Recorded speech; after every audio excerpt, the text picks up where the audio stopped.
Is that the guy that canceled on you? Yeah. Well, he didn't cancel. He just he's not good with his timings. Where does he live?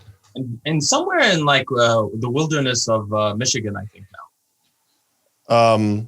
Is he just coming on to talk about his past, or what is that about? Yeah, he has his past, and also he uses Kratom a lot. I was curious to know about that. He's actually from one of the founding families of the Detroit Partnership, which is the Detroit mob, which is a small mob. It's sort of like the New Jersey mob. Gotcha. Okay. Well, that'll be good. Hopefully he doesn't cancel again. No. He I almost canceled on him. That's the problem. So I was going to delay yesterday night. I was watching, just by luck, I was watching Dave Palumbo and Lee Priest. Apparently they had like a New Year's Eve thing. By the way, okay. Okay. Go ahead. They had like a New Year's Eve thing. And so I was watching it, and then toward the end, suddenly Lee Priest was, I guess some of the chatters were asking if Lee Priest will be on our show. Oh boy.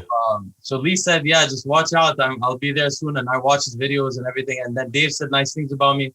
And then Dave was like, let me see if I can get Big Lenny on. So I saw Dave. So I messaged Lenny because I was just on the phone with Lenny a few hours ago, but he was asleep. So when I messaged Dave, I told him Lenny's probably asleep or out.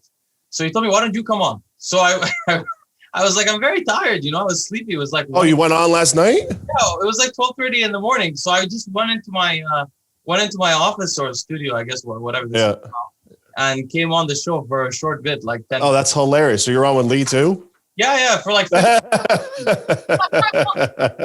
When's it come out? It's out. It was live. Oh, I gotta go watch it now. Fuck. Yeah, it's just the last 15 minutes. Lee's been watching all our stuff. He said that he started watching our stuff when we were talking about his GoFundMe. Oh, okay. He watches our show and he likes it.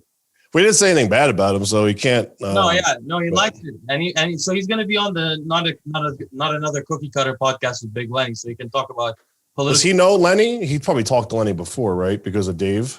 I don't think they've ever been on the same show, but I'm not sure. Okay. But they have, obviously very similar politically controversial opinions about different stuff. So it'll be fun. That's funny. So what have you been up to? I've been working on getting us some good guests. Actually, I'll bring it up on here. Do you know who Cassidy Campbell is as well? I've heard his name a lot, but I don't know. He does a lot of YouTube with Prankster. He does like the Prankster videos. I don't know if you've ever seen him, but Cassidy's a friend of mine as well, and he's committed as well. So him and Erick will come on. John Bravo is my friend as well. He's actually moving back to Jersey in March. He's moving like 15 minutes away from me. I'm sure you know who John Bravo is too. He's contacted me before. He used to comment on the channel, but I didn't know who he was. I'll tell you, this is why I'm leading into it. I'm going to tell you a really funny story about you, but you didn't know we were talking about you. So me and John text probably every day, if not every other day. And when you started to come up in podcasts, I still had my channel. So he's like, who's this fuck? We always say we use the word fuck, like as calling somebody. It's not negative. It's like, who's this fuck? Like calling someone, like black people use the word bitch. Like that's my bitch, like my boy. Yeah. So we're like, who's this fuck coming up thinking he's smart? And then like you started to bring out some more videos and I'm like, John, like actually he's pretty fucking smart. And he's like, yeah, but like, who's he think he is? And I'm like, I don't know. He's like, he thinks another YouTuber for bodybuilding. And I'm like, I don't know who he is though. We can't badmouth him yet. But then like you started to put out some like really good videos. And then I forget who was your first collab. You did something with somebody. Boston was the first one. Boston, yeah. So Boston. So Johnny's like, yo, I asked Boston about him. He's like, he said he's legit. And I was like, yeah, but like, I'm like, I never talked to him except for the time that he asked me to come on his podcast. And I told him no. Yeah. And Johnny's like, well, why didn't you go on? And I was like, because I don't know him yet. Like, I don't want to just like put my name on someone's channel, kind of like what other people do. And like, I don't know him yet. So we're like, so we had an inside joke, like the fuck. We used to call you like, he's like, yo, did the fuck put a video out again? I'm like, yeah. I'm like, the fuck put a video out.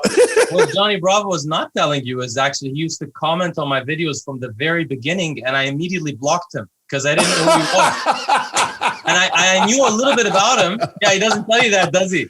I blocked him immediately, and I responded once. I was like, who are you? And I blocked him. He's probably bad mouthing you or something. Yeah, why. No, he wasn't bad mouthing me. No, he was saying nice things. He was trying to get in the thing, so I blocked him. I thought it was some small YouTuber trying to leech off me. So I blocked him. And then what happened was, the reason why I knew about him is because he used to go and do these weird kind of documentaries about the Delray Misfits. Yeah. And the Delray Misfits don't think much of, well, they don't like him. They don't like him. No, they think he's sort of like a suck-up kind of guy. So I thought of him like that too. So I blocked him, but I didn't realize he's Arab. He's like Lebanese or something. He's Lebanese. Yeah, he's Lebanese. I had no idea. So oh, it's so funny. Actually, I was just talking to the Misfits about him last night, literally. Oh my God, so funny. Text, and they were saying that he's a very nice guy, actually. Yeah, no, Johnny's actually really nice. He's weird. He's very weird. Like I tell him that to his face. I'm like, you're a fucking weirdo. But now he's doing the prank videos with Erick and stuff too, like the pedo videos. So I have a lot in common with Erick, because Erick has been trolling Jason Blaha for years in an amazing forever. He destroys Jason Blaha. It's very funny. So he's hilarious. Erick is like just genuinely funny. He's not even trying to be funny. He's just funny. So he'll be a lot of fun. He said he just needs to give me, he's like, I can't commit to an exact day this week because everything's fucked up. He was driving back to Texas. And he got stuck in a snowstorm last night. He was in the car for 12 hours and everything got fucked up. So he's like, just give me a couple of days to get organized and I'll tell you what day. But that'll be a good podcast. He's very smart for going into for some reason, people love prank stuff. They love eating. They love watching. He had a decent YouTube for fitness, but it was dying fast. And that's when he had to, when I was talking to him at the time, he was struggling very bad, bad, financially, mentally, everything. So he had to really think, hey, I got to change even though I love bodybuilding, he was obsessed with bodybuilding like I was. So for him to have to change the entire mindset of what he's going to do every day was very hard for him. So it's a great story. It's actually, there's a lot of good things in that story he'll tell. So he partnered with a guy who used to harass Jason Blaha, who's a guy, I forgot his name, but he's a Jewish guy. They call him, they call him Rosenberg or something like that. I forgot what his name is, but he did a lot of stuff with Cassidy too, the kid I told you about. Yeah, but there's another kid who's tall and fat, and he has a beard and he's young. I don't know if you know him. He always comes with you'll see in the video. I'll have to look. Yeah, I'll have to look. That guy was also a Jason Blaha troll, so I always was enjoying watching them. Yeah, the Blaha thing I think is hilarious. Blaha is unbelievable, and he's very entertaining. I can't watch his stuff anymore because it's too much, but he's very fun. Yeah. I don't know if you've ever seen those Blaha compilation videos of him just lying, or compilations of him just staring at the screen really awkwardly. Do you think he's like an alien or something?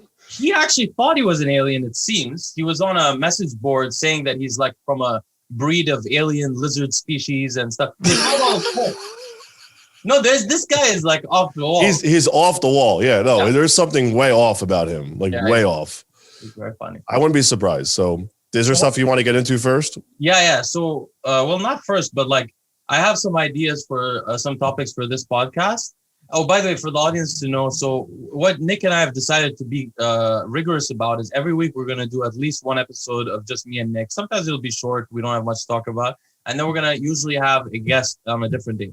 So this is our me and Nick time. Saint Nick, by the way. And so I have a couple of things to talk about. But the first thing I wanted to talk about is the Shanique Grant stuff. Because that's a big deal. And that's what Dave was talking about on the show yesterday. What's your analysis? I expected it. Personally, I thought I had the conversation with you. That's why I texted you that. I said, see, because I thought I had it with probably 5 different people that are, pop, and then 5 different people that also were her sponsor at one point, because she's been through probably 4 companies in 2 or 3 years because of her reputation. And if Shanique watches this, I'm just going to preface this right away. This is just my opinion. This is not, I have a personal relationship with her. I've known her since she was a baby. So it's weird for me to try to maneuver my thoughts. It's your job.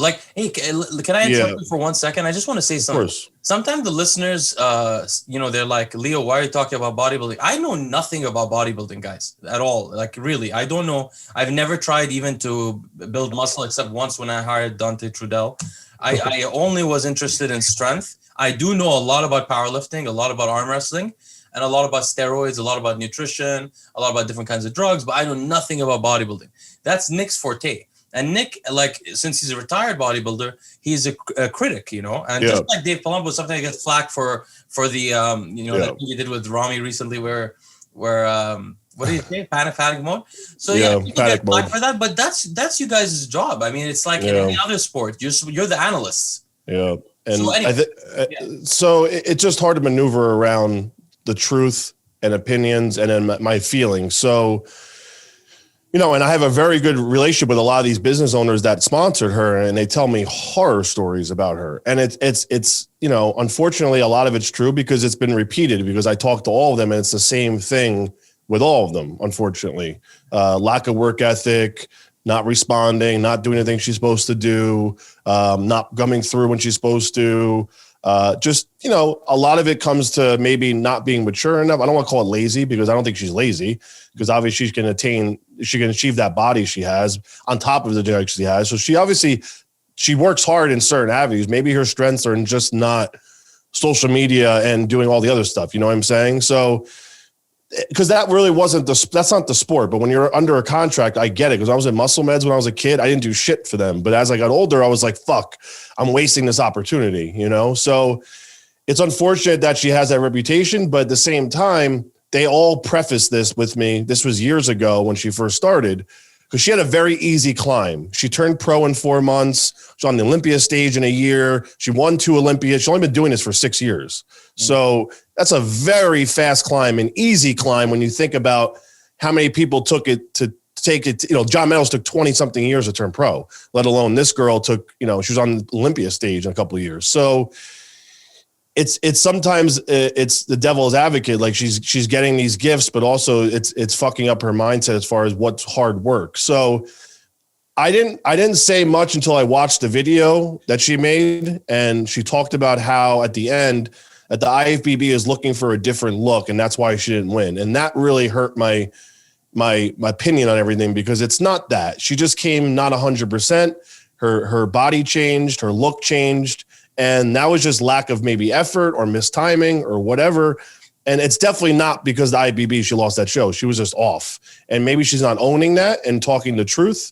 And I think that's probably the major issue why she's probably salty about losing. And maybe that pushed her over the edge to quit. Because personally, number one, I don't think she's done, because I don't think she knows how to do anything yet. And I think she's so young. She's 25. Mm-hmm. I think she'll probably come back. Eventually, maybe she needs some time away. Right now, the emotions are probably going crazy in her mind from all the drugs, from the diet, depleting. I know I was a psychopath after my shows, regardless of how attentive I was to my mindset. It was still very hard to stay mentally sane after doing a prep like that. So like, look at Logan Franklin. Oh my God, I saw that. Great example. All you said was about his aging. That's all you said, and he freaked out. Let's talk about it after, but that's a great example, right? So I think it's a bad time for her to do this video. Like, she should have waited. If her boyfriend's in her corner, he'd be like, yeah, no, don't say anything. Yeah. Like, and especially she's a sponsor with Redcon. Like, why would you fuck that up with Redcon right now? Like, because if Aaron Singerman's a businessman, he's gonna be like, fuck this. Like, what are you going to contribute now for me? You're not competing. You're not going to miss Olympia. That's why we signed you. Wow. So I would have waited if I was her. I wouldn't have said anything at all. I would have milked it to the very end, just like how the sponsors milk you as an athlete. Wait to the very end, you know, like take your money, you know, take advantage of the paycheck, you know, sell your supplements, do your posts now that you have time to do it. Because probably there was a time restraint with her being in the gym and whatnot, being tired, she doesn't want to post, whatnot, because that was always the underlying issue with other companies. She wasn't doing anything for them. So she had a coupon code. She wasn't generating sales. That just tells you you're not working. You know, that was the biggest issue. If you're going to be this major influencer, how come you can't generate a sale, like one sale? So basically what you're saying is really you're giving advice from an experienced athlete saying, hey, absolutely. Even if you wanted to retire, just wait a bit because you could collect. I never said anything until I was years down the road. I was like, I'm done now. Like, you know what I mean? Like you hold that out because if you go back, now you're like the salty, I'm going to come back and because I'm either something happened. It looks bad. It doesn't look good. Just like how Phil Heath's not saying anything right now. He's being smart about it. Like everyone's like, oh, he's done. Like, we don't know if he's done. That's up to him, you know? So if my advice would have been like, wait, there's no need to put it out. This is not the NBA, the NFL, where you have to go back to your season in 3 months. You don't have to compete for 2 years and you can come back. You know what I'm saying? So I would have just waited. That's my best advice. It's unfortunate because she was also saying she's in pain. Well, that's part of the territory. She said like her forearm hurts, her knee hurts, she needs surgery. Like, That is just part of the. What was that about? Because she said she's in a lot of pain. She said her forearm needs surgery, and then her eye. Yeah, she said her eye randomly. What was that about? I don't know. So supposedly she had, when she was going through prep, I think last year, something happened with her eye, which I don't know if it's even connected to bodybuilding. I just want to mention, to be informative, Clomid and Nolvadex and the sperm. Clomid fucks your eye. Yeah, actually, that's how many people message me and they say, "Hey, I got floaters from DNP." No, you didn't. You got floaters from Clomid or from Nolvadex. And I used to yell at my clients when I was younger because I was like, "Shut up! That doesn't happen." And then turns out it does. It's like hidden in the academic research. Nobody knew. And then I started to like really research. I was like, "Shit, that is fucking true." I was such a dick to like, God knows how many people I used to complain about it. But you know, it's not a common thing. But if that could be. Yeah, a girl is using it enough, it could be an issue. But wait, let me ask you some questions about that. So first thing I want to ask you, like, is Redcon known to pay a lot in terms of? Oh no, because Luke supposedly, I remember Fuad used to say Luke had a really lucrative contract, but it was lucrative for bodybuilding, but it wasn't lucrative for 2005 bodybuilding. Probably 40-50 grand a year. Oh really? Oh okay, so it's not. I mean top. That's probably because like I know of a previous Mr. Olympia recently that was only getting 100 grand. Wow, really? And a very recent Mr. Olympia from his sponsor.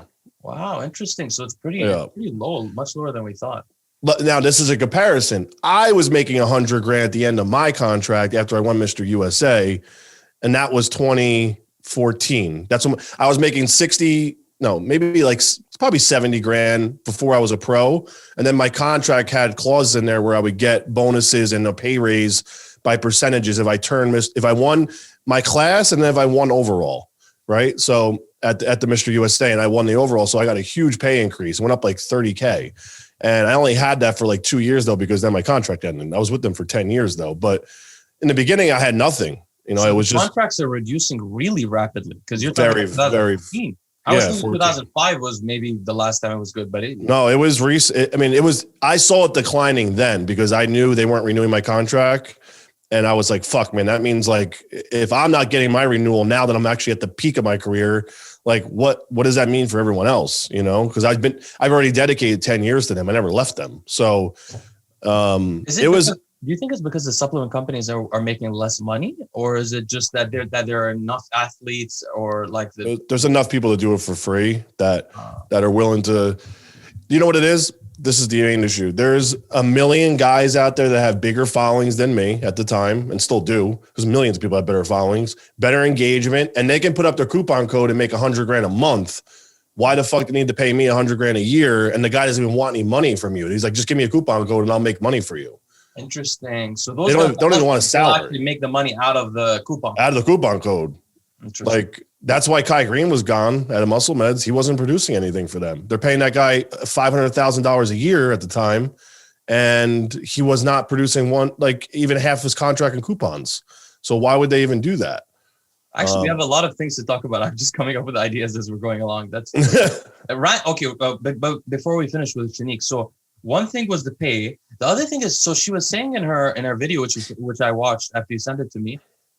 Wait, can I just offer some comments about the video? So I'm still new to female bodybuilding and stuff like that. So I was very surprised how feminine her face looks. She's a very beautiful lady. I was really impressed. But I did notice one thing is that I thought her voice was very feminine, but actually I noticed that they're able to control it, right? Yeah, they do. So there's a bit of controlling it. And I noticed this also with John Meadows' girl, who I guess won. She won, right? Yeah, the blonde. Yes, her voice is very deep. Yeah, but if you look at the Fuad interview in the first 30 minutes, she holds it. And then it just burst out. So it's really interesting. That's one thing. But other than that, so she was saying she's excited to train client. So excited, which I know nobody gets so excited about that because it's a hectic thing. This is just a very abrasive point on everything. Everything has been handed to her since she's been in this career. She never had to work, even like work, right? So these things are new to her. Personal training is like, whoa, like finding gold. You know what I'm saying? She's like, I get to personal train people. Like I did that when I was 15 years old and I hated it since day one. So she hasn't had the experience yet with it. So once she gets in that, she'll realize this is hell. I hate it, you know? And that's why I know she will come back to this because she's going to realize how easy she has it, you know? And now also remember this, I knew her ex-boyfriend, Christian from Jersey, very, very, very well. And that kid adored her. Okay. But he didn't have any money. He was in the Army, in Marines, whatever. He was a struggling bodybuilder, but he had a very good body, but he was in the military. He didn't make that much money. He was always sent out to Iraq and everything else. But that kid adored her and literally supported her. He gave her every dollar he had to help her with her career. He was there through everything with her. And that's how I met hers because of him. And when she left him, she had these other boyfriends now, just like this man who treats her very well financially. So I think she's comfortable. And I think, you know who her boyfriend is? Sorry to interrupt you. Yeah, he's this tall white guy from Vegas. I don't know him. He competes, I think. Seems like a really good dude though. Like seems like a Southern boy. He's very respectful to her. He stands up for her. She needs that, but also I think he's very, very nice to her as far as like, oh babe, like go do what you want. I got us, that type of feeling, which she hasn't had that. I don't think from other men from knowing her, you know? So I think now she's got this comfortable home setting. Like, oh, I don't have to stress about financials. So I don't have to compete anymore. So sort of like how Fuad has been for the last few years. I'm joking. The cake handed to you, you know, like exactly. Silver platter. But let's talk about two things within that. So the first thing is personal training. Like for the audience that's listening and they don't know why coaches get tired of personal training. I know Fuad always complains about it, but really there is a reason. And the reason is this. Basically, your clients pay you each the payments in the industry are about $250 to $300 a month, something like that, 200 to 300, right. Some cheaper. And the thing is, basically, every coach wants to give his client all the attention that he can. But literally, to support yourself just from coaching, you need so many clients that you physically don't have time. And they do message you all day, every day. And so like I, for example, try to get to all my messages. I don't have many clients, but I try to get to them once a day and like send voice notes. Yeah. It's really exhausting. Once you do that, you can't really build your anything else because you're just spinning in a wheel and you're trying to get back to all your clients. So it's actually gets really tiring fast, right? It's exhausting. Yeah. Now, the second thing you brought up is this issue, which I'm very familiar personally with. I went through this myself, and I think you did too, which is when something, I mean, I know you struggled since you were a teenager and you're working very hard, but bodybuilding also came easy to you. You were gifted, you know? And for me, sort of like getting into private equity was really easy for me. Right. And so when I got into it, I wasn't really grateful.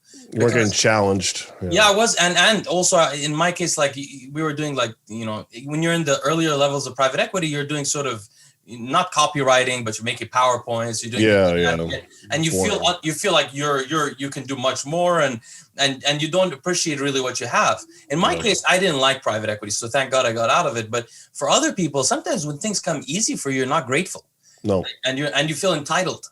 And and you're not resilient. The most important thing is resilience. So that's what we're really talking about, right? Yeah, you figure let's just compare her story to mine. It took me almost 12 years just to turn pro. It took her 1. Wow. You know? So and then she turned pro in 4 months. I'm sorry. She was on the Olympia stage in 1 year. So when she started competing, she turned pro in 4 months. Yeah. That's how good her genetics are. So that's just wild to me. And then for people that want to know her drug use, she doesn't really use much until as of recent, from what I know. So she's very gifted in that sense. Me, I was killing myself since day one. Yes, my genetics were good once I got my body there. Like I had the structure to do it, but it cost me a lot to get there. You know what I'm saying? It's there's different avenues of what you call good genetics, you know? But and if you look at her physique, it's literally the most flawless body in bodybuilding, men or women, I could say. Yeah, I think the only person who actually compares with her is actually that John Meadows girl, who's the white girl. Yeah, she's crazy. He's crazy too. Crazy. They're a little bit similar, actually. Yeah, very similar. And I think they're both coached by John Meadows. Well, she's been through a lot of coaches as well. So she ended up with John for this prep at the end. Yeah. Who were her list of coaches? Do you remember? So my friend Johnny, his name is Johnny Diesel on Instagram. Oh, yeah. a lot of women. He's from the East Coast. I've been friends with him since I was a kid. That's how I kind of met Shanique too. He coached her through her first 2 Olympias, turned her pro, because he was training her boyfriend Christian at the time that I knew. And that's how he got Shanique, because Shanique was like this skinny little, like cute black girl, you know, like just like whatever, just had muscle on her naturally. Yeah. Turned her pro really quick. He knew her body inside out. That was her best look, to be honest with you. And then she started to hop a little bit. And I'm not sure who she went. She went through some couple of weirdos that I don't know who they were, just like random people that probably just attached herself when she moved to Vegas. They're from Vegas. And then she ended up with John. I think she went through about 4 people though. And then she ended up with John. I got to tell you, you know, living back home in the United Arab Emirates in Dubai, we have a lot of African people from Africa living there, maybe like 300,000 people or so. Oh, so wow, I've met a lot of people with crazy genetics. Like, bro, the things I've seen women with like just, they look like they're on trend and they're not using anything. I know. Like just round muscle bellies. So sometimes you have these incredible genetics, which is if you look at her muscles, like each one, you're like, what the fuck? Like if you actually just like zoom in and look at her muscle bellies, they're like nothing. Like nothing could do that.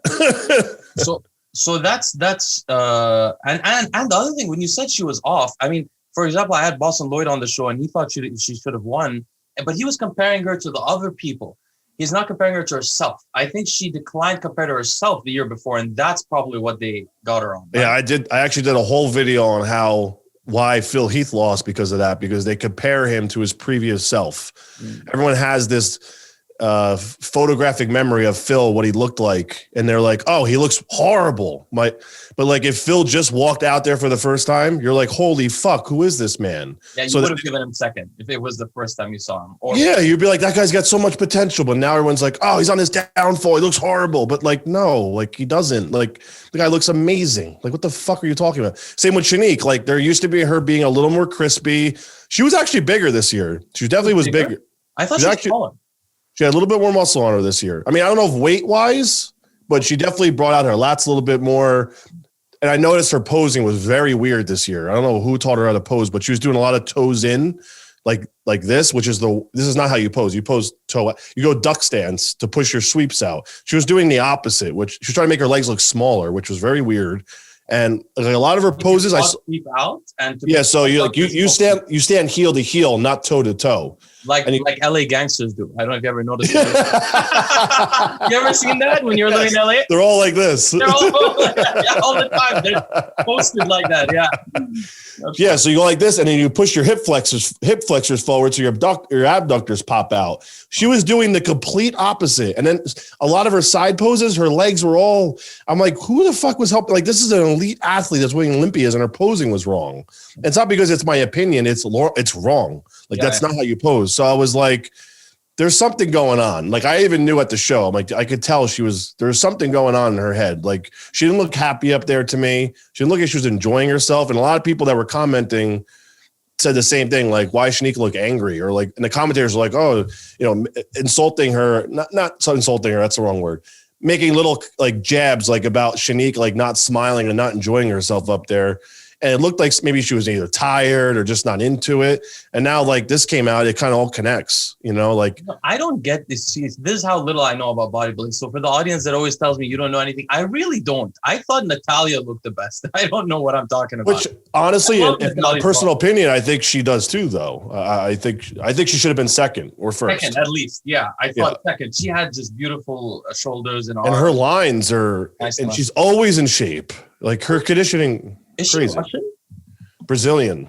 Oh, wow. I have her on the list for us. No way. I'd love to talk to her. She's so cool. She's awesome. Yeah. She's very good. Yeah. She's for the audience in Florida. 2021, we're going to get, this is going to be an amazing show. We're planning a lot of things. Mm-hmm. And so let's before we finish Shanique, I wanted to mention, I think we went through it all off compared to herself. Yeah. And we went through Shanique.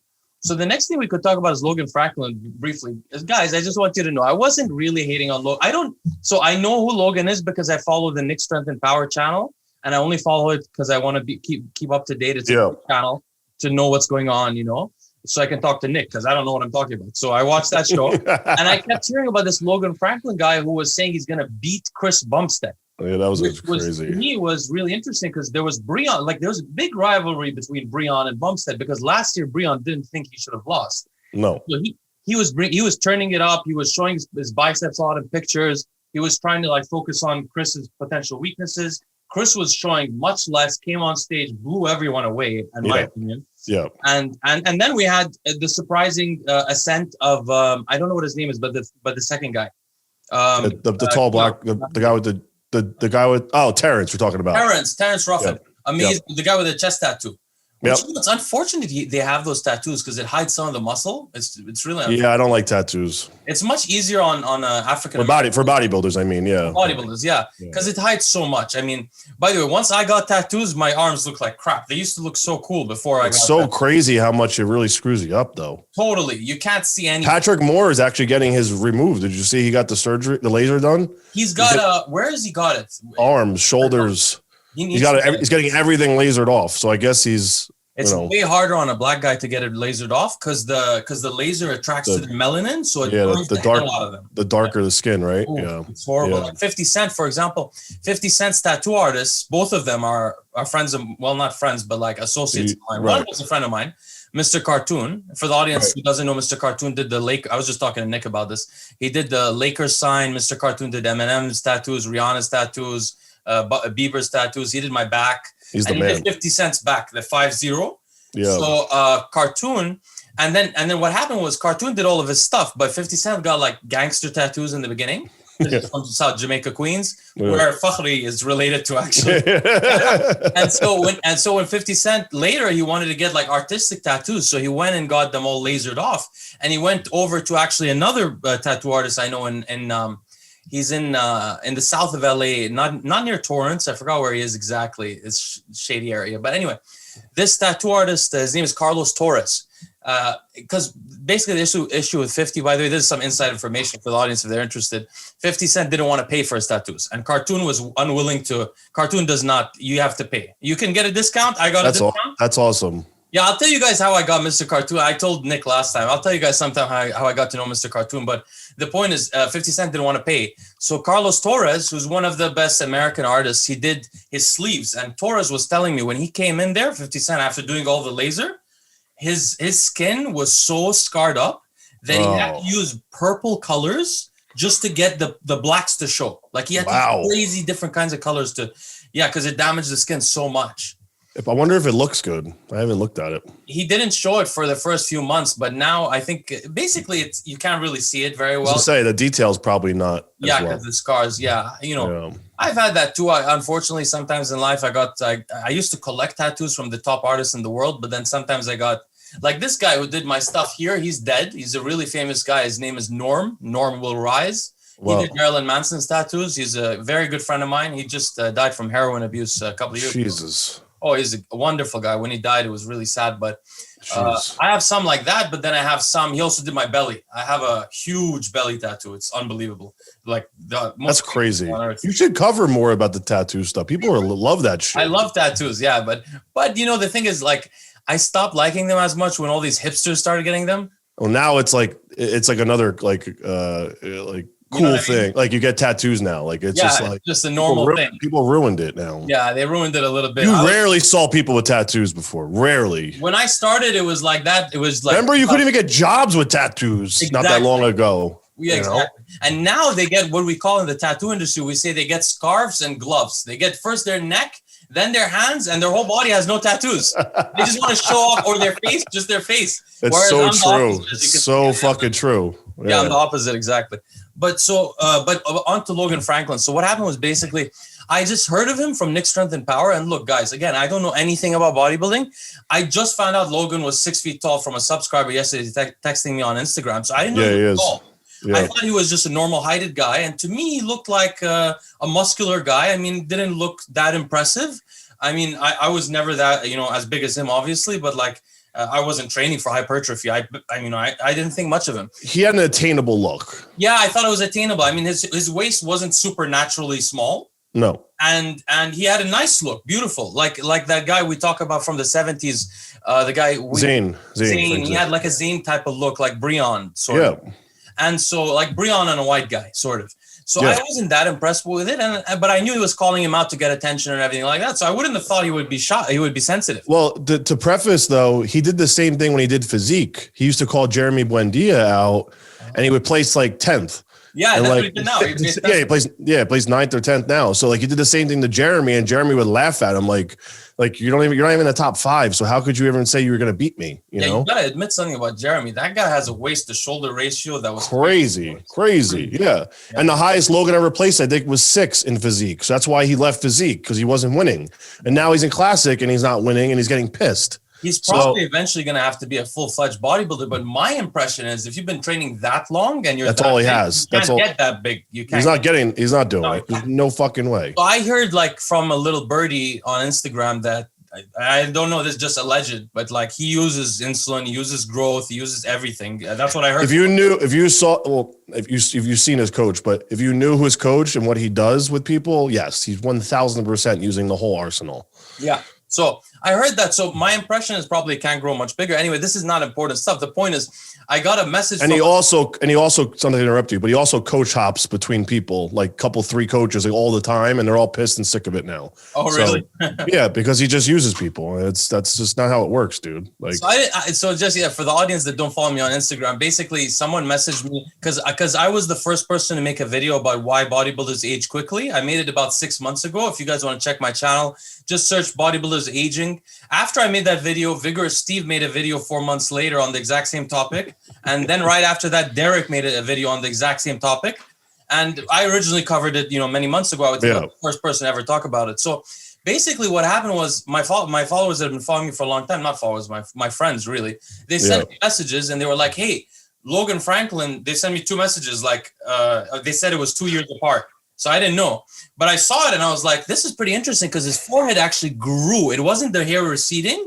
Yeah. He didn't get horns, but he got a forehead growth and the face changed a little bit. So I posted it and I just said, no offense at all. This happened to me too. I aged really quickly when I was on steroids. Yeah.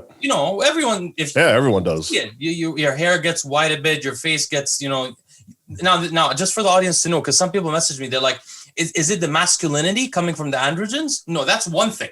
If you take Tren, you'll get masculine, your beard will get real thick. I mean, I can show you guys pictures later of how my beard looked. Unfortunately, I don't have physique pictures when I was on Tren, but my beard got really thick. Your face gets angular, just like GH15 used to say. But then after that, slowly you start to age, really. So I just posted, I said, no offense, this happened to me too. I just want to show the younger audience. Yeah, it wasn't an insult at all. No. And the surprising thing is Logan messaged me. I don't know him. And he was like, hey, genius. And I posted his message. He's like, hey, genius, these are 6 years apart. It's pretty hard not to age. And now I'm going to block you, you little freak. Yeah. So I said, obviously, I never call people nobodies. Everybody is a somebody to me. Honestly, I don't mean it. But because I knew it would piss him off, because he's arrogant, I said, you're going to block me, you nobody. And then I blocked him. So he got pissed off. He fights with everybody, though. When I did videos talking about him not winning, he got pissed and messaged me, told me off. Oh, he got yeah, and his wife was my friend Frank's wife. His wife Marissa. She was married to my friend Frank McGrath. You know Frank McGrath? No way. That was Frank McGrath's wife. I didn't know. And when they broke up, Logan slid in there and messaged and took it, whatever. And when I was still friends with her, this is years back, we would still, I'd known her pretty well from Frank because I would see her all the time. So I would just chat it up with her as a friend would do. And he'd be like, don't message my girl. Like, you're not trying to, you're not going to get her. I'm like, dude, I'm not trying to bang my fucking boy's ex-wife, you weirdo. Like literally, if you read the message, it's like talking about Frank the entire time. Like, this started like 5 years ago, with him being a salty weirdo and just extremely insecure. How long have you known Frank? Oh my God. Since I was since as long as I known Antoine, since I was 20, 21 years old. No way. But me and Frank aren't getting along right now personally, because he's a little salty about some things I said about him as well. So he's on that salty train as well, but that's just how people are though. I mean, I'm so used to it now. I'm just like, okay, you'll come back. You'll realize I wasn't personal. It wasn't personal. I'm like 2 or 3 years younger than you, just a little bit younger, but obviously I was in Dubai, so I had no connections to bodybuilding or anything. And Frank's been around forever though. Yeah. When I first started weightlifting, I was into strength only because I in my mind, bodybuilding was like bikini. I was like, not cool. So I was lifting weights, but I loved Frank because I was, you know, when I was 14, I was on something called the grip board. It still exists, guys. Check it out, gripboard.com, which is a kind of sport about hand strength. I was really into it. And on the grip board, we also used to do like wrist curl competitions. And Frank had the biggest forearms on earth. And he used to have these crazy animal ads. Like the animal ads were, and the videos too were sick. I never saw the videos, but the ads, I used to cut them out of the magazines and everybody, put them on my wall. Everyone had those fucking things, man. That's why I respect, and I still respect. I love Frank. I just like, you know, and I think he's just not in a good spot in life right now. Yeah, I mean, but he had like these forearms that, because on a tall guy you don't see those. Like for example, short guys always. They were bigger than his biceps. Yes, and he had good arms too. Yes, he had good arms too. But he had an amazing body because Ed Connors. The reason I know Frank so well because Ed Connors found him as well, and I stayed in the house with him for a couple of times. That's how I got to know him. No way. And that was at the peak of his career. Then he got in a couple car accidents. He had a freak injury. His intestines got like removed. His kidney got fucked up. He just didn't have much luck on his side, you know. Which, by the way, we should add. Actually, we're going to talk a little bit about health at the end of this, and you know that happens to a lot of people. People don't realize one of the major things that happens in bodybuilding is you get GI issues. I mean, I honestly think I had genetic predispositions, but honestly, a lot of it was. To be honest, it started with the vertical diet, to be honest with you. but I'm not blaming Stan, but you know, it's the food, the amount of food you have to eat, and you're eating all. It's crazy. And one of the cures to that, by the way, is time restricted eating. So if you're a bodybuilder and you don't want to mess up your GI tract, you don't want to take a lot of supplements, expensive ones, stuff like that, just cut your hours of eating down. Because that's what I did. Yeah, if you cut it to 12 or to 8 and still eat as much as you can, you'll be pretty safe. I haven't ate yet, and it's 4 o'clock. So yeah, exactly. I do it every day. I do it. I mean, this is literally what healed my gut. I mean, my gut was fucked, fucked. Anything I would eat would just be a disaster for me. So, and also I think also switching to the keto diet, that's a whole nother story. But but the Frank thing, that was. You know, that was, man, fucking crazy. Frank had like a small waist, but I think his back was his issue, right? Or his chest. Back and chest were not his legs. His legs actually weren't. I mean, they were good. They were good at the time when he was young. They were good, but they never progressed. They never got better. You know, he never was able to get like huge either. So that was an issue too. Hey, wait, Nick, just give me a second. I'm gonna pause this. Yeah, we're back. So I don't like 7-Up. I like Diet Sprite. I love Sprite. Is like, oh man, bro, refreshing, man. So refreshing. It's like the best. And that's what I have in this glass. When I drink alcohol, I mix it with it. That's what I do. That's what I love. Diet 7-Up is good though. The flavored one. I think it's raspberry or whatever it is. The pink one.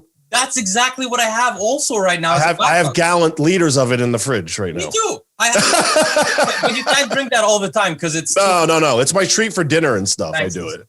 Yeah, exactly. Yeah. Or so like whatever. Actually, the last couple of days I ran out of the normal Diet Sprite, so I was using the Diet 7-Up strawberry, whatever that thing is. Yeah. And I was like, this is too much. I can't drink this all day. But as a treat though, it's like, whoo. Yeah, exactly. Good. Yeah. Okay, so anyway, I used to look at Frank's forearms, and man, I tried to build forearms like him. And when my hands were the strongest, which was like I was about to close the COC3. I closed the 2.5. Yeah, I remember you say that. And I was holding like huge block weights and stuff. My forearms, man, they couldn't grow big.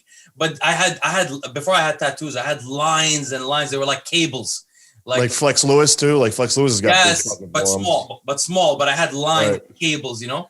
Could you pick up a 45 like that? Yes. Yes, I did. Wow. That's fucking insane. Yes. And I was bending also the metal. I don't know if you ever seen crowbars. They bend these like different. I didn't get the red nail, but rebar or whatever the hell they are. Actually, you know what? We're going to have, remember that guy I told you that has lions that meets Larry Wheels? Yeah. Yeah. We'll have him on the show one day because he's actually the strongest hands in the Middle East. And he's really involved in grip sport. He's unbelievably strong. Dude, you shake this guy's hand, you'd be shocked. He could hold your hand and you can't get out of it. You just can't walk away from him. That is like unbelievable. Insane superpower. He loves lions and hands, and that's all he does. And business. He's really good at business. That's insane, dude. That's cool guy. Is crazy. I'll bring him on. He's never been on, I think, on the show. He has a small channel. He has Larry Wheels on it and stuff like that. That's funny. So anyway, but yeah, for the audience to know just some interesting thing. Maybe I'll make a video on it one day because like, you know, you guys start to realize I know about like weird things like you know, minoxidil, PE, penis exercises. I know about hand strength. So I'll make a video because I had Jed Johnson on the show. I just haven't posted the video yet. It's like a couple months old. Jed Johnson's one of the leaders of the grip sport community. And he was actually saying that you can't really change the way your forearms look through grip sport, but I highly disagree. I think if bodybuilders want those amazing definition in their forearms, yeah, the way to do it, and I know the best way to do it. Yeah. You can when I trained them, they definitely responded 100%. And my lifts would change too, though. Like I would get stronger in lifts.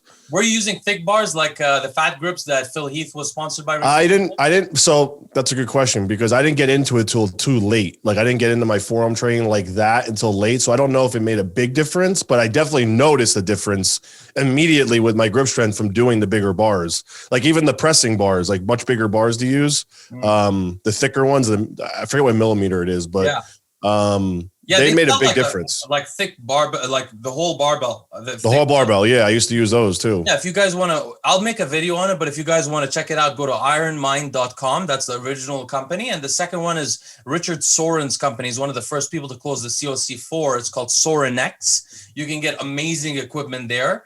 And I'll make a video to tell you guys for the bodybuilders, if you want beautiful forearms, there are ways. So it's so different using a bar, the thickness of the bar. It makes such a difference. Absolutely. And the thing is like, I had no gifts in strength. I was born basically weak.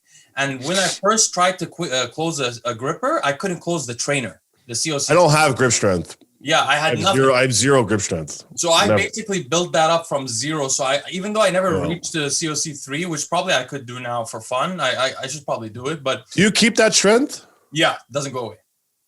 I can put it 4.5 right now because it's tendon. My hand, look how wide my hand is. It's actually not that wide. Look, if I put my fingers straight, if I do this, they have to go inside. It's because my actual palm widened when I was a kid when I was doing it. So my actual bones are wider. So this is me keeping my fingers straight.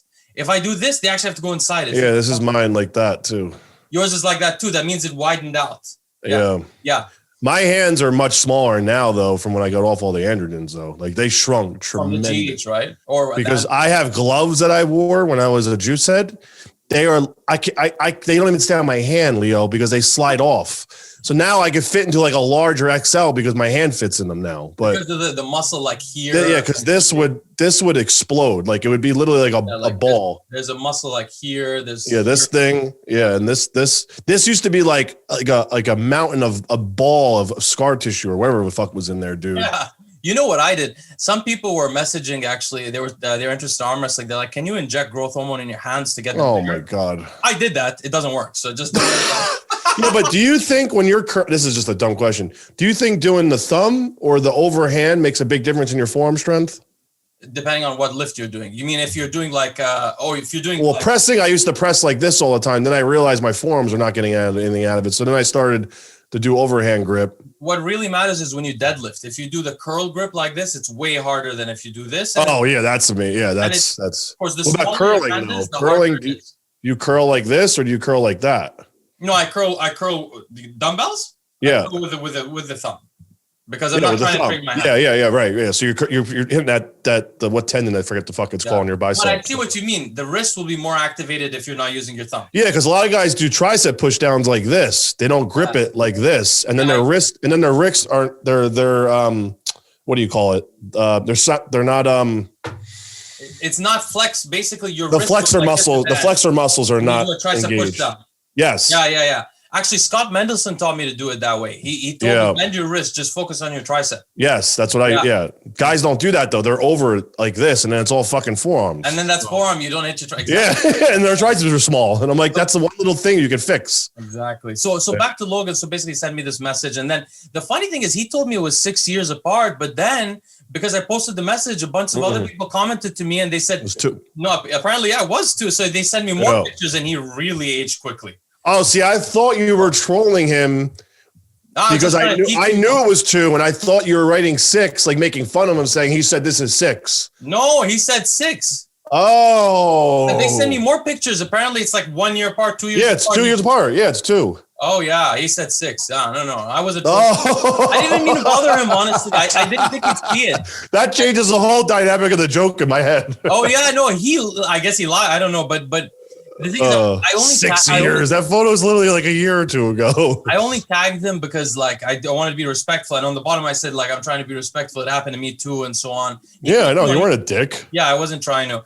Like when I talk about Fuad, for example, I don't tag him because I'm not really trying to like bother him. Sometimes I tag. Yeah, but these assholes then go like they fucking are little shitheads. Like these to me are like 6'9" people. They go and snitch. Yeah. Like, did you see what Leo's saying about you? Go snitch to the guy. Yeah, like what are you doing, you pussy? Actually, I have a bunch of subscribers who don't like me. Like they comment on my posts and they're like, I had one guy the other day. So I don't know if you know what's happening with the Delray Misfits, but basically Delray Misfits, they had like a fight between two guys. Anyway, one of the guys is a really bad guy. He's been within the Delray Misfits. Yeah, sort of. So one of the guys was like talking about everyone's kids and sending the trolls on people's kids, and he was that's a really bad guy. That's fucked. So one of the guys that he talked about his kids offered to box him, and he went and fought him, and the one guy was fighting the other guy is 350 pounds. He bench presses 500 pounds. That's the guy who was talking about the kids. The other guy's weak and small, and the small guy punched him 3 times, and then this guy ripped his pec and stopped fighting. So the guy who was talking about everyone's kids. Damn. Yeah. So anyway, there's a lot of. He ripped his pec fighting. Yeah. I don't know how I got onto that topic, but yeah, he ripped his pec fighting and just dropped the subject.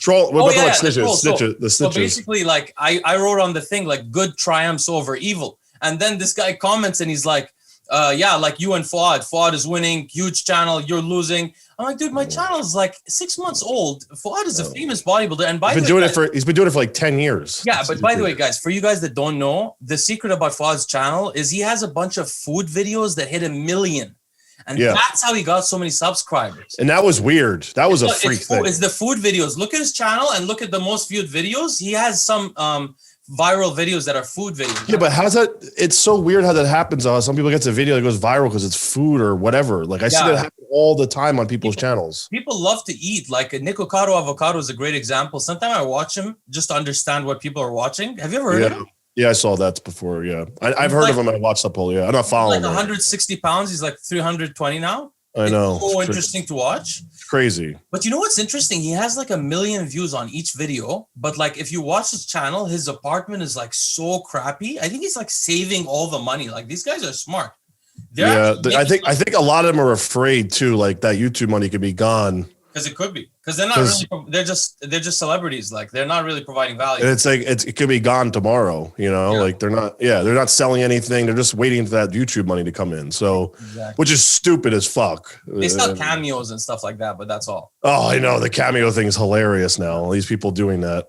So yeah, actually, you know, a lot of YouTubers talk about this. Maybe the audience doesn't know, but most YouTube channels have like a life cycle. So you can go see like the original fitness YouTubers right now. Like Louis Marco died. Louis Marco's back, by the way. He made the couple videos and he's like, I'm done again. He said he's done again. I tried to get him on the show, but he never responded to me. He blocked me the first month he like became popular because I said something about his channel and blocked me. And he blocked me on Instagram too, like a weirdo. I thought he would be a good guy because he's not nice. He's not nice. My channel, but he's not nice. He's not nice. That's sad. A lot of people say that. Oh, really? Well, he's weird. He's fucking weird. Because he's French Arab, by the way, sort of like Chelsea. So I thought he'd be cool. Oh, that's why I hate him. No, he's Algerian French Arab. You know. That's why I want to punch him in the head. but he has a totally French name, like my name is Rex, but I'm half white. I don't think he's half white. So, so other than Logan Franklin, the other thing briefly, I want to talk to you about one thing, Dragon Pharma. So there's this. Hold on. Okay, what? I can't say the whole story. I'll tell you after, but some big news will be coming out of there very soon, and it's not good. And they're not going to be around much longer. I'll tell you that much. Really? Yeah. So, okay, but that's very interesting. So after the show, we have a lot to talk about, me and Nick, because we want to chat. But other than that, though, yesterday, so as you know, I have this like on YouTube, on Instagram, you have this search page or whatever, the home page. And I always get these fitness chicks because all my followers, I guess, are following all these fitness chicks. But yesterday night, I opened this thing by accident and I saw this lady with black eyes. and a long Oh time. yeah, her. Yeah. And I opened her thing, and apparently I saw her a year ago, but she was less impressive. Now she's actually tattooed the whole eye, so the whole thing is black. She did? Yeah, even the inside is black. It's really no.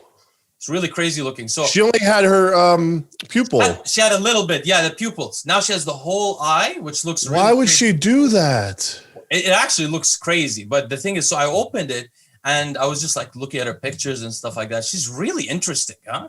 She's like, she's probably gotta make a fuck ton of money on OnlyFans. She's gotta be. Because her pictures on Instagram are all basically her ass, her feet, a lot of feet pictures for those kind of guys. She definitely does like all the whatever. And she comments like, "Don't look at my feet," but then there's a feet picture. I was like, interesting. Yeah, she's a little fucked up. I like Jay Masters might like that. Yeah. Yeah. But the amount of, I mean, the size she's carrying down on her lower body, that insane. She must be on testosterone. I mean, that's a lot of. She's got to be on something. And if you ever watch any of the videos she did with Dragon Farmer when she lifts with them, she's lifting heavy ass fucking weight. Really? Like leg curls, leg presses, squats, walking lunges. She's not doing no like girl weights. She's lifting. I thought she lived in Dubai, but apparently she's in Florida or something. No way. US. Really? US. Yeah. Oh, she must have just moved then because she never was over here. Yeah. She lived in like some Section 8 looking apartment before. So yeah. And she's from like somewhere in like in Russia or Eastern Europe. Does she speak English? I don't know. Yeah, her name sounds like Ossetian or something like that. Anyway, she's an interesting lady. Yeah, no, that's crazy stuff. The final current event thing to talk about, and I don't know if you want to talk about it or not. Now, I want to mention something. Someone made a comment on Instagram yesterday, and I just mentioned this so you guys know. I always read your comments. Someone mentioned like Nick wasn't criticizing Phil enough or whatever like that. You know, Nick when you're a friend of somebody, you never want to harm that person, and especially if you know that person is, you know, if they're sensitive or anything like that. And even if it's your job to critique, you can't like the way Dave Palumbo didn't critique Aaron Singerman that much back in the day when people talked about it. It's because it's your friend, man. If you have loyalty, you gotta don't do that. Yeah, you don't do that. You gotta go easy on him. And Nick is a loyal friend. I'll tell you guys that. I really know Nick quite well now. So, but thank you. But the thing is, something big happened on Nick Strength and Power. Can you summarize like what happened for us? Because you know more about it. Oh yeah. So I actually wanted to make sure you talked about this because it a lot happened, which you don't even realize happened. But so Coach Tal is his name on Instagram, which is Rami's best friend before bodybuilding, and became his manager to help Rami when he was like going through a lot of things a couple of years ago. Mm-hmm. Long story short. He always kept saying, Rami's going to win. Rami's going to win. What's that saying you guys saying? God willing. Inshallah. Yeah, he says that all the time. That's just like his thing. If you follow him on Instagram, he says it all the time. So he was backstage because he's allowed to be backstage, just like everyone else is allowed to be backstage for the last 10 years at bodybuilding shows. Yeah. And he made a video of Phil just like posing in the mirror, which he was like 30 feet away from Phil. Yeah, you could tell he zoomed in. And I asked Phil, did you see this happen? He has no idea it even happened. Okay. He didn't even know it happened. So let's just preface that right away.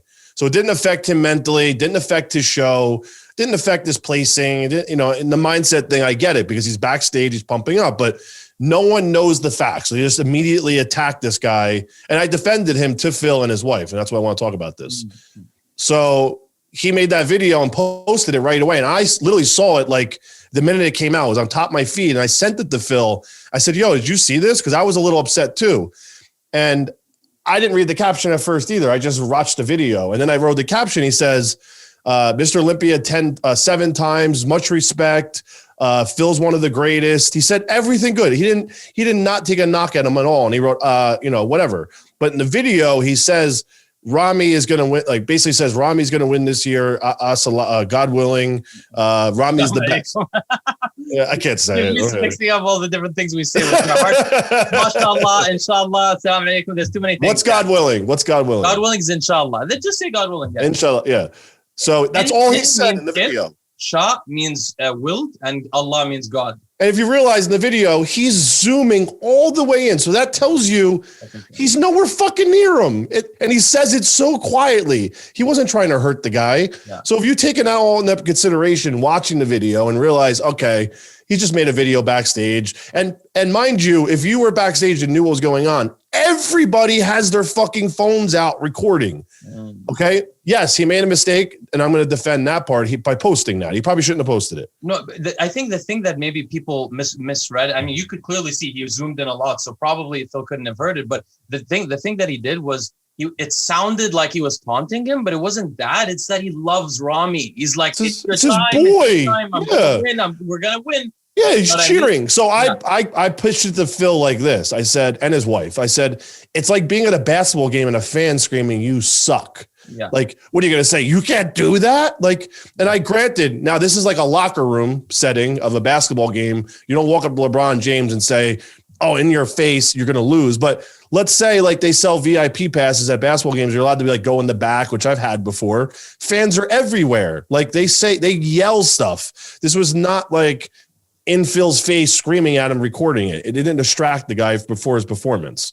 So I get the whole like, oh, this is their time before stage and la, la, la. I get that part. But like in a whole grand scheme of things, number one, he probably should have never posted it. I understand that. Number two, it's literally just he should never post it if he made that video, because people are going to jump down his throat for everything that you do. So this made him back away as Rami's manager now. He quit. He doesn't want to be tied to Rami to hurt his image. Yeah. And he's like, he's my boy. I'm not worried about it. I'll find him someone else to help him. So it actually forced him to be away, to not even help Rami anymore, because Nick Strength and Power had to go blow it up to make it more than it really was, in my opinion. And he wrote random guy, on the video. He did. And meanwhile, Nick follows him for the last, like, God knows how long. Nick knew who he was. Yeah. But then Nick DM'd him back and said, "Oh, I don't know. I didn't know who you were. Couldn't see you in the video," which maybe he couldn't, but like before you make a video, you research. Like, hey, but let's say something also. We both Nick Trigilli and me respect Nick's Strength and Power, and he is, he's a class act, and we're not. No, it's nothing to do with that. It's one mistake, it's nothing big deal. He has thousands of great videos. And the video, I don't think he showed the caption either. I think he was just showing the video, so that says a lot too. Like, the caption speaks volumes, in my opinion, and he said though the caption wasn't there when he first took it. No, it was there. Okay. 100%. No. It was in his story too. And then he posted it as well. So Nick Strength and Power might have sold on his story and not his post. That happens sometimes, yeah. Yeah, because someone probably DM'd him the story and was like, "Look," and then didn't see the post because the post was there. Exactly. So I disagreed with Phil, and I was like, "Listen," and this is being honest with you guys. Like, I disagreed, and I said, I just really, and I liked it. So this is where the fight started between me and Phil, a disagreement, I should say, because I liked it, and he's like, "That's fucked up. Like, why would you like that?" And I was like, "Listen, when I first saw it, I wasn't even thinking it was negative. I was just like, oh, that's funny. Like, and he said something nice about you, so I liked it. I didn't comment and chime in and say anything." And I'm going to be honest. I like everything. I just go like. You're a nice guy, Saint Nick. That's why we call it. I don't even pay attention half the time. And sometimes my girlfriend yells at me. She's like, "Why are you liking all these people's photos? Like, what the fuck?" And I'm like, "I don't know. I don't even pay attention." And now like this reflects where it could get you in trouble though, because now people see that as like a personal. Like for example, I'll give you an example. Yesterday I made a post about Fuad, and look how many famous people liked my story. Maybe 2 people. But a lot of famous people DM me and they're like, "I love your post. It was amazing." But they don't want to like it. So Fuad, they're afraid. Yeah, they're afraid. Everyone hates Fuad, by the way. It's just they don't want to like it because then Fuad will go call them like he calls everybody. And it's annoying because and I said to Phil, I said, like, and his wife, I was like, "Listen, this is weird that I'm arguing about this with you. You should know where my heart is and I'm a loyal, sure. Yeah, I'm a loyal." And I said, the whole entire season, I made videos defending you because I wanted to, not because you asked me. You never asked me to do anything for you because I felt that was the right thing to do. And it was my real opinion. It wasn't like I was just doing it for him. Oh, you were saying he's going to win. I said 100%. I still think he's one of the best bodybuilder ever in a great I thought he was going to win too, and I'm not even his friend. But you thought he was going to win, and you were putting it out there. So you were yeah. So I have an ounce of bad blood in me for any of my friends. So that's literally the story as a whole that I want to share with the public eye. But it just aggravates me because I think, and I told his boy Tal that like I think it's fucked up that you have to go through something like this because of a like or in a video and this is where we're at right now in life. Like this is what people are arguing about. What kind of manager was he for Rami? He's like a business manager or like a he would go with him. He hasn't been home in 3 years because of Rami. Oh yeah. Because he literally travels with him everywhere he goes. If Rami needs anything, he would service Rami. Like, you need food, you need to go here, I drive you. Like, he did everything. He was his right hand man. Yeah. You know, he got his back, and that was what Rami needed. So I'll just make a couple of comments from my side, because I tried to research the subject a little bit. I couldn't really do it that well. Basically, Phil's wife made a post, and then she said she's going to remove the post in like 24 hours. So which I don't know why. She should just left it up. Well, we'll talk about that in a second. But basically, I couldn't find the post, so I couldn't really comment. And then one of my subscribers sent a video that I think his name is Desktop Bodybuilding. He's an Australian guy. Yeah. He reviews stuff. His head is always like on the side. So I mean, because the texts were there, but his head is on the side, so I couldn't post them. But he basically had the text there and what she said. So I watched the video, and shout out to Desktop Bodybuilding. He has a cool channel, and he seems like a great guy. But basically, I saw the text. So you saw the post and everything. Yeah, I saw the post. So basically, like, the first thing I got to say is the good thing about it is this. By the way, is she Phil's wife or girlfriend?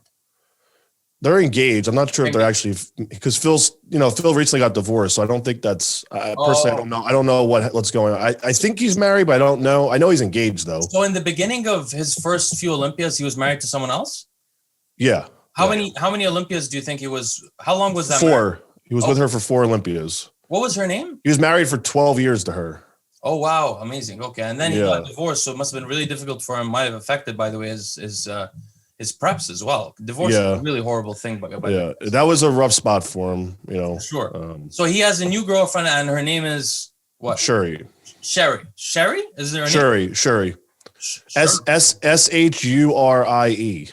Oh, wow. Okay. I've known a Sherry, but I've never known a Shurie. Okay. So anyway, that Shurie lady, you know, you got to say one thing about her that's awesome before we say anything else. She's got Phil's back. I mean, this lady is...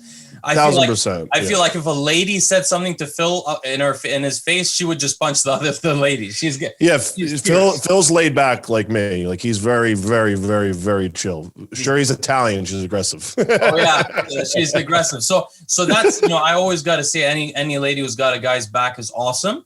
But for me personally, like, Lucie's always got my back, but I would never like be okay with her defending me in public, because, you know, it's a lady defending. I mean, I should be able to defend myself, and that's how I feel. But that's just my personal values. But the other thing is that basically with the problem, I think what people didn't like about her post is that most of it was about Phil is a champion. Phil is a 7-time Olympia. This guy's a nobody. How should he be able to speak to the champion? Yeah. And it was a lot of like ego and separation. And that's not what we want in a sport. You know, the fans are what fuel the sport.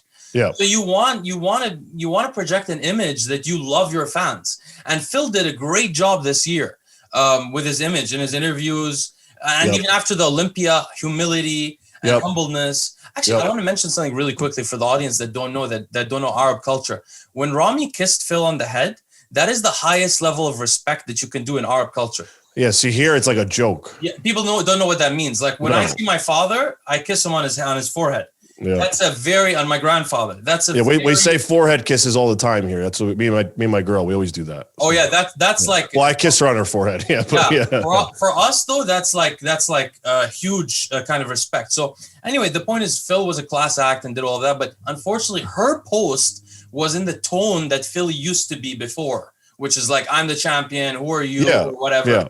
So I think that's where she got the blowback a little bit, you know. I didn't like the post either. So and then, like, for me to be as close as I am to them, like, that's how I am with everything. No, I'm very transparent. And that's why people are like, you didn't defend Phil. But yeah, I'm not defending him in this scenario. I'm upset that post was up. I'm upset that there's even attention drawn to this. And it wasn't, I mean, I don't know. Now, this is the thing. Like, would this whole thing have happened if Coach Tal, if Nick Strength and Power didn't do the video? That's my whole take. Yeah.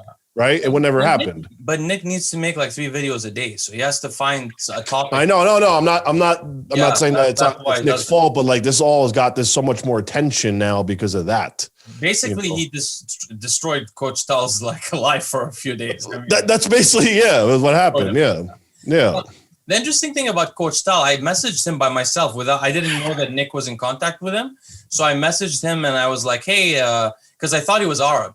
So I'm half Arab, half American, but I always like when Rami won, I got so patriotic, and now I call Chad my hero. When he messages me, I say my hero Chad. I respond back to him like that because I just love it, and look, guys, for those that are not Arabs, we haven't had so much to be proud of in the last 50 years, and Rami winning this thing. Look how he's treated. Yeah, for us, it's like, we're so proud. And the Arab people have been divided for hundreds of years by colonial people, by the British, by the French, and before that by the Turks. So we're trying to unite around, our heroes, and Rami is one of our heroes. So anyway, I contacted Coach Tal because I thought he was Arab, and I told him, hey, Arabs got to stick together. If you need to talk about anything, come on our show. We've got your back. Yeah. But the thing is, he told me he's French. And I was like, you're French? You're not French, man. My wife is French. So I was like, where are you from, really? And then he's like, oh, I'm Tunisian French. And this always annoys me when people do this because, like, say what you are. You're Tunisian French. Like, I'm American. I'm half white. But that's why I don't say I'm, Arab American. But like, anyway, so Tal, if you see that, come on, be proud of being Tunisian as well. He watches all the videos, so he'll see it. Tunis is a proud culture. Tunis is where Hannibal of Carthage was from, the guy who broke Rome. It's a beautiful place and something to be proud of as well. But people who grow up in France, sometimes they have that kind of. I think as a child, he's been all over the place, like kind of like, not saying you, but like you've lived a lot of different places when you were younger. So maybe most of his time was spent there. You know what I mean? So, exactly. And maybe he didn't know I was Arab because my thing is Leo Rex. So people are I don't think he knows you're Arab. At the time, I don't think he knew. Exactly. So let's talk. But he did say he loves our channel. He just doesn't want to be part of bodybuilding anymore because he says a bunch of. He doesn't want the drama. He said something about we're too full of estrogen and testosterone and it fucks with our feelings or something. It's true. It's true. He's like, it's too much. He goes, I don't want to deal with it anymore. So he's like, maybe when this calms down, he said, I'll come on. But wait, let's see how long we've been recording. I don't know if it's too long, but I just want to mention, like, really briefly. I thought of a couple of things we could mention on this. First of all, have you noticed that Jay Cutler? Are you friends with Jay Cutler? I mean, we're associates. I'm not like boys with him. You notice that his face can't move? Like, at all? In any interview, he can't move. Like Botox? Yeah, he has so much fillers that he can't move any face. Yeah, it's crazy. I just noticed this on an interview. I gotta watch now. Oh wow, he can't move it. It's like drooping so much and it's stuck. And I guess he has fillers here and here and here. It's that paralyzed? Maybe he paralyzed it and filled it in.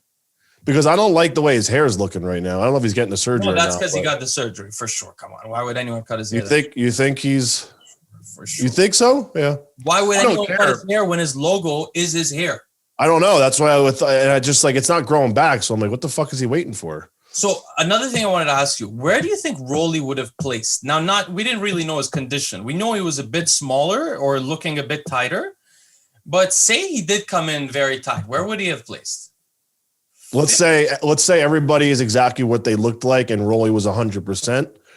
100% with his legs being how? Because the legs have been changing. 3-4. Really? You think he could have taken Martin out? Oh man. 4. I think 4. He would have taken Hadi out, maybe, or Hadi would have taken him. I don't because like Hadi was, it depends what they're looking for. If they want the freak factor, they're gonna go with Rolly. If they want the more complete and freak, they're gonna go with Hadi. The only thing, like, Rolly usually beats. Actually, no, I'm not to lie to. I'm not saying that. It was say Brandon too. Brandon would have been, because Brandon overcame Phil. So that tells me they like Brandon over Phil. So that means they like Brandon over Rolly because of the muscle belly and the look. But, man, I don't know. Him and Hadi would have to battle out for 4. Yeah, that's what I think it would have happened. Hey, but for the guys that say I know nothing about bodybuilding, which I don't, but I guessed it right, huh? From the pre-judging, I got the. You did the politics right. That's what I guessed. It wasn't my view. It was just the politics. The other thing is, okay, so I just briefly, I think because we always want to keep this a little bit informative. Yeah. I was thinking. Now I have a bunch of notes here, but I'm thinking, what should a bodybuilder?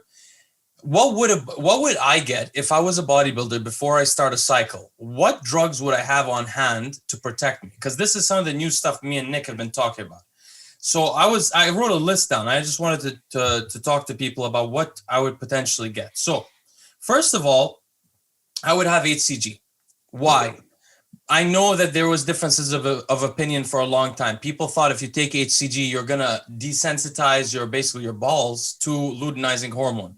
This turns out not to be true. There's a lot of studies going up to 5 years, 7 years, where people didn't get desensitized. They used the same doses. And I covered this in my playlist called Recovering from AAS. It's also on my website with a blog post with citations. So you can see some great citations where people don't acclimate to HCG. Why would I do that personally? I tried both ways. It's way easier to get off steroids if you've been on HCG the whole time. It's so much easier. Right. That's the first thing I would always make. Do you suggest that for an aggressive bodybuilder as well, or just someone that's trying to do anyone that doesn't want to lose? Well, aggressive bodybuilder never goes off for real. But no, I mean, but do you suggest them even spending the time doing HCG when they're on so much shit as it is? I know what you mean. If it doesn't work as well, right? Because if you're on a lot of tren, even with the HCG, I'm talking about other exogenous chemicals. Like it's just gonna cancel it out almost. It doesn't fully cancel it out. What happens, I think, is this: there's so much inflammation in the body that the gonads still shrink, but at least you're sending the hormones so the gonads don't completely disconnect. Cosmetically, yeah, I think. But by the way, I've researched this a lot. So the actual size of the gonads is directly equivalent to their health. Directly. That's what the doctors that work on fertility, they say it's about the size. So that's one thing. Like if for example, so the size really represents the health. We didn't know that back in the day. I just figured that stuff out the last couple of years. So that's one thing. I would always keep HCG on hand, and personally, I would be taking like at least 1,500 units 3 times a week. But the thing is, HCG is expensive. So it depends how wealthy you are. If you can't afford it, you can. Well, we have a clinic opening soon. So yes, exactly. That's a good point. So the second thing is I would always keep an AI on hand also. And I would keep N-clomiphene citrate, not clomiphene citrate. N-clomiphene citrate is more valuable than clomiphene citrate. Why would I use the AI and the N-clomiphene citrate? Once you go off cycle, the estrogen is a negative feedback mechanism to your brain to tell your brain not to produce gonadotropins. So gonadotropin releasing hormone from the hypothalamus. So that's why we use SERMs and AIs after cycle. It's to lower estrogen. So your brain says there's low estrogen, so the negative feedback isn't there, and I'll produce testosterone. So that you always got to have that. And if you can, you're getting clomiphene citrate, which you can find probably from the clinic that you'll open, probably. Right. That's right. That's one thing. And what is another thing I would keep? I would keep something called I don't know how to pronounce this thing. It's basically RU4 or 5, whatever. It's mifepristone. Mifepristone is an antagonist of almost all the steroid receptors in the body. A lot of hair loss guys will put this in their hair topically. But if you take this systemically, what you do is basically block all the steroid receptors. So if you take you'll feel like crap. But if you take that, so what you do at the end of your cycle, if you want to go off, for example, what I would do is you switch from enanthates and cypionates and EQ and whatever to shorter acting things so that you can really go off suddenly.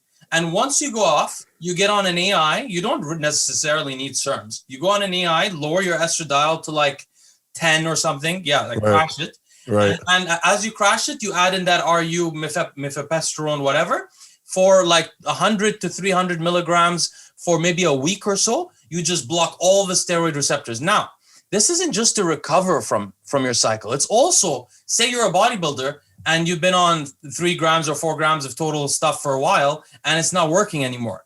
You switch to short acting things, stop, take mifepristone, take the AI, or don't even take that AI, just take mifepristone.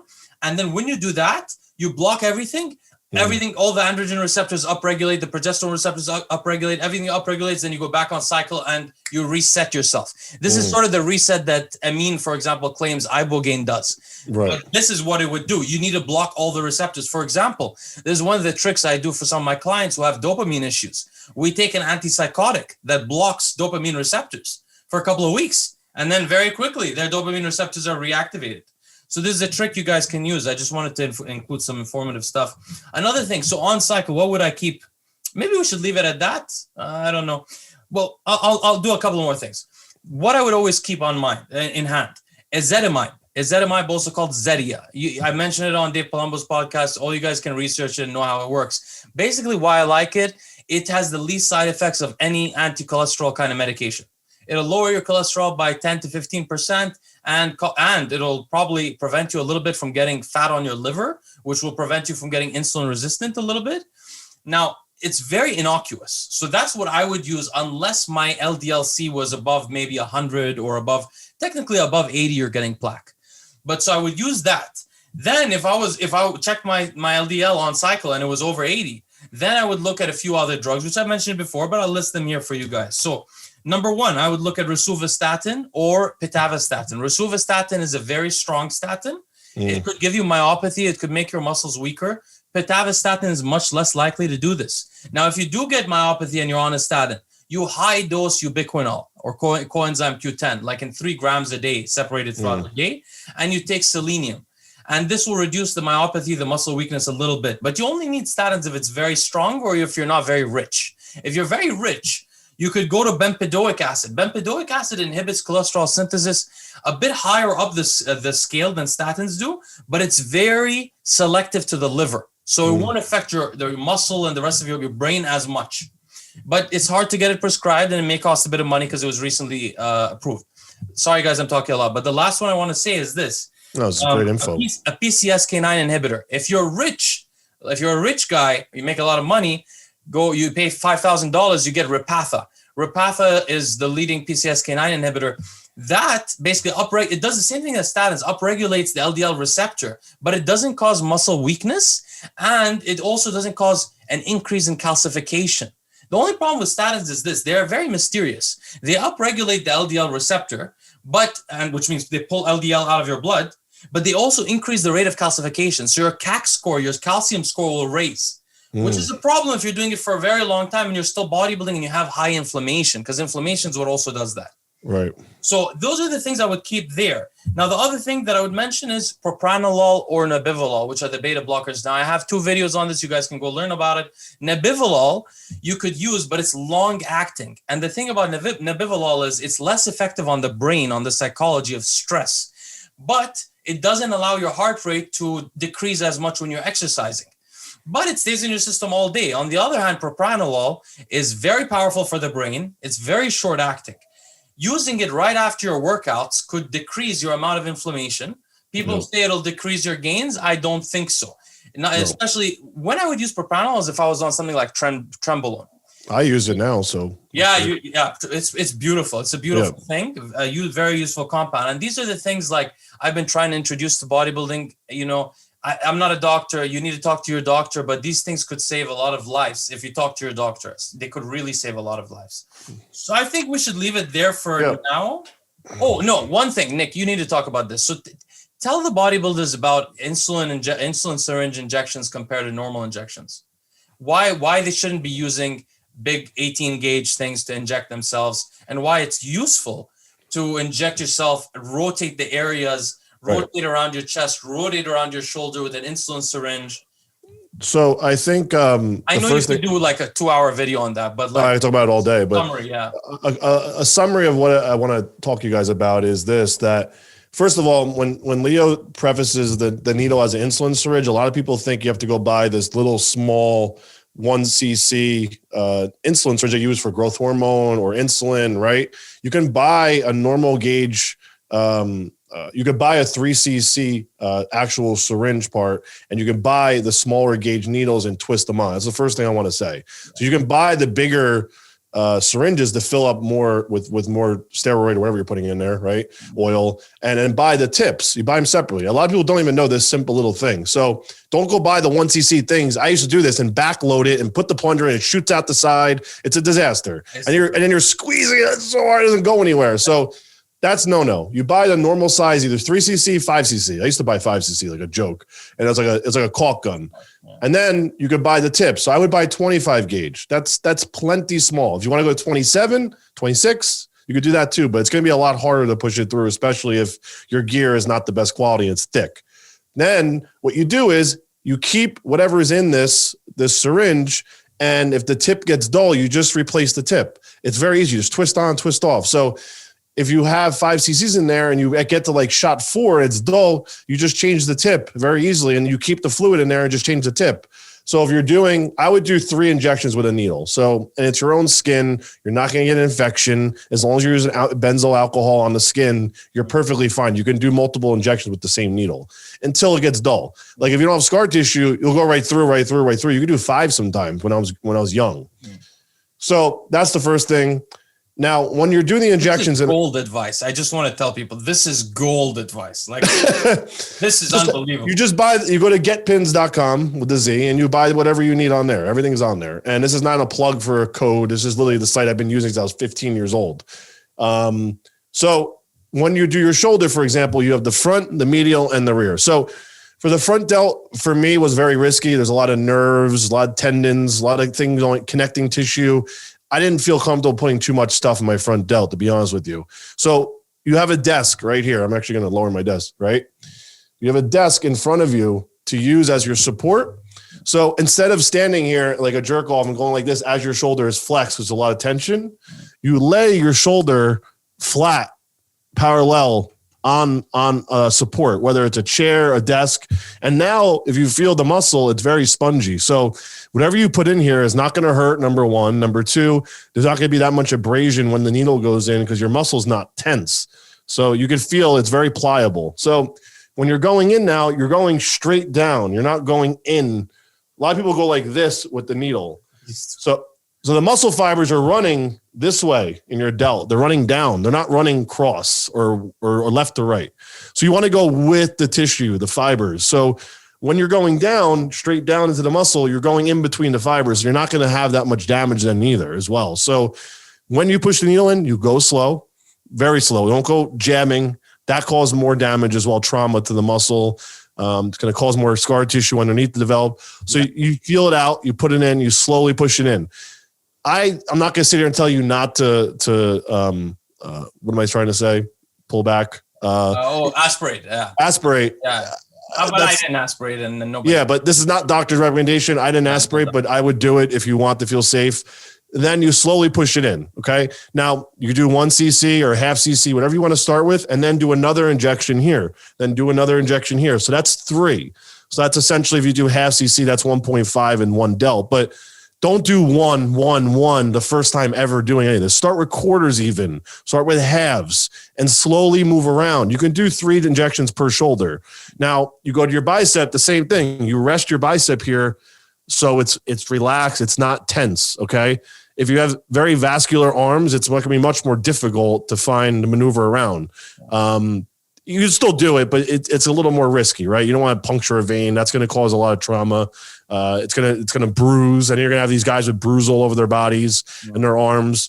And biceps can't really handle. Remember, the muscle's small, so you don't want to put like more than 2 cc's in your arms, because then it's gonna get watery and weird and lose its shape and its refinedness. So biceps and triceps are really finicky.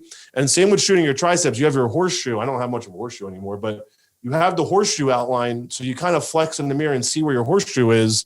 And that kind of is the way you gauge putting the injections. You could do 2, 3 per your arms, your biceps, your triceps, 2, 3 for your delts.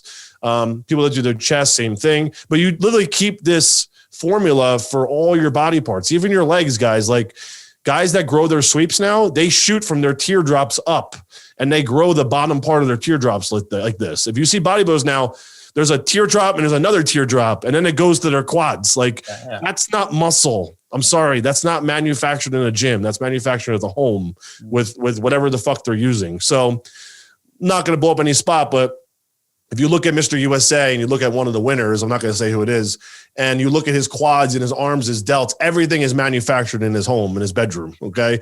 It's not in the gym. There's no muscle on top of muscle on top of muscle.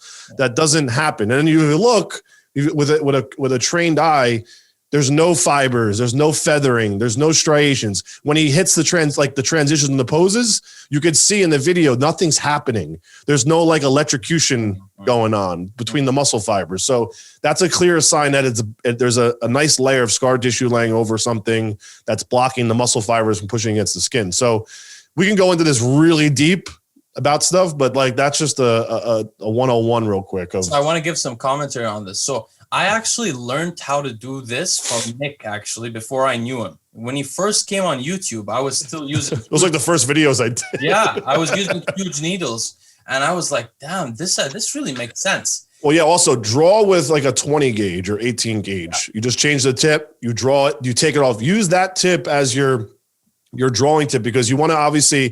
The only thing I'd suggest is, real quick, I don't want to interrupt you. Yeah. Benzo alcohol, the top of your bottles, always the rubber. Yes, you have that gets dirty. Yeah. Okay, because you're continuously using that, gets dirty. It's rubbing against stuff. That's the only thing I always suggest to do benzo alcohol on for sure. Yeah. So you're saying obviously use the alcohol on the use a tip, and don't inject with the same tip ever. Yeah. Never inject with the same tip because it gets blunted when it goes through the plastic. Killed. But also you want to speed it up, so you need an 18 gauge or something like that. Yeah. Filled up, then you switch it and you put it the smaller one. But what I wanted to point out was, first of all, I learned this from you, and I know maybe you and Fakhri came up with it together, and it's like because I seen some similarities in your bodies. But listen, this stuff is golden. This is golden. There are a lot of people, top bodybuilders don't understand this, man. And you wouldn't be blown away, but the people who ask about this stuff, blown. Because this is really golden. So I want to say it in two ways. First of all, look at. I mean, I'm not trying to say anything negative, but look at Flex Wheeler's arms. He did use the oils very well. 1000%. He looked great, but now he has clots of scar tissue, which looks horrible. Look at Nick's arm. Look, we were just seeing your arm. There is nothing wrong with Nick's arm. No, exactly. It's pliable. It's soft. There's not 1 ounce of scar tissue on my body. If there is, it's spread out in a way that it doesn't harm you in any way. You wouldn't find a lump on me, because all I did was foam roll, massage guns. Now you have it so easy. Back then, all I had was a massage therapist that I gave him extra money to figure out how to do scar tissue. Yeah. Like how to remove scar tissue with massage and tools, Graston tools. Yeah. Like you could do it yourself. And then guys, literally, after you do an injection, I know everyone goes like, oh, just rub it in. No. You don't rub it just like this and walk away from it. You keep massaging that shit in like for every day. This is not just a 1 day thing that you do, because it has to be broken up. If there's any scar tissue going to form, you get it before it forms, because once it solidifies, it's so hard to break that up, and it's painful. Makes you almost, I've puked from like the infections that would happen, because it would break up in my system and all the oil would dissipate and I would puke because it was so nauseating. Because it would burst. It literally would burst. For the audience to realize, it's not just that Nick is telling you a way to avoid like having what Hadi had on his shoulders. Oh my God. Just long-term, just didn't know what he was doing in terms of injections, but also it's a crazy advantage.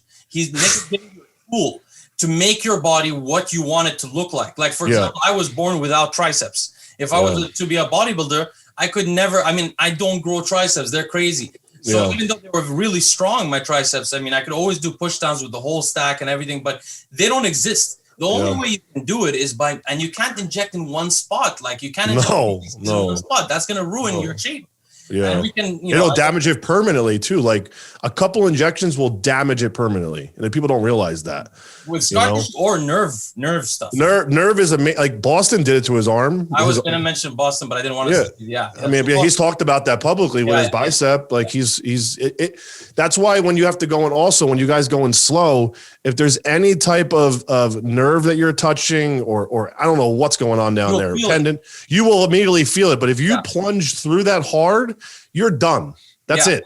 You're done. And the only way to really feel it properly is by using a tiny needle and going in slowly. And the reason you go in slowly or you don't the thing is, if you go fast, you'll bounce back and it'll go back in. Yeah. That's where you do the scar. You get a muscle spasm, it's it. It's going to go all over the place. Muscle spasm is the worst. Forget about it. When I was first injecting, when I was like 22, I had no idea what I was doing. I was standing with a trembolone with like 3 cc's of trembolone because of the same thing. Just stabbing my arm.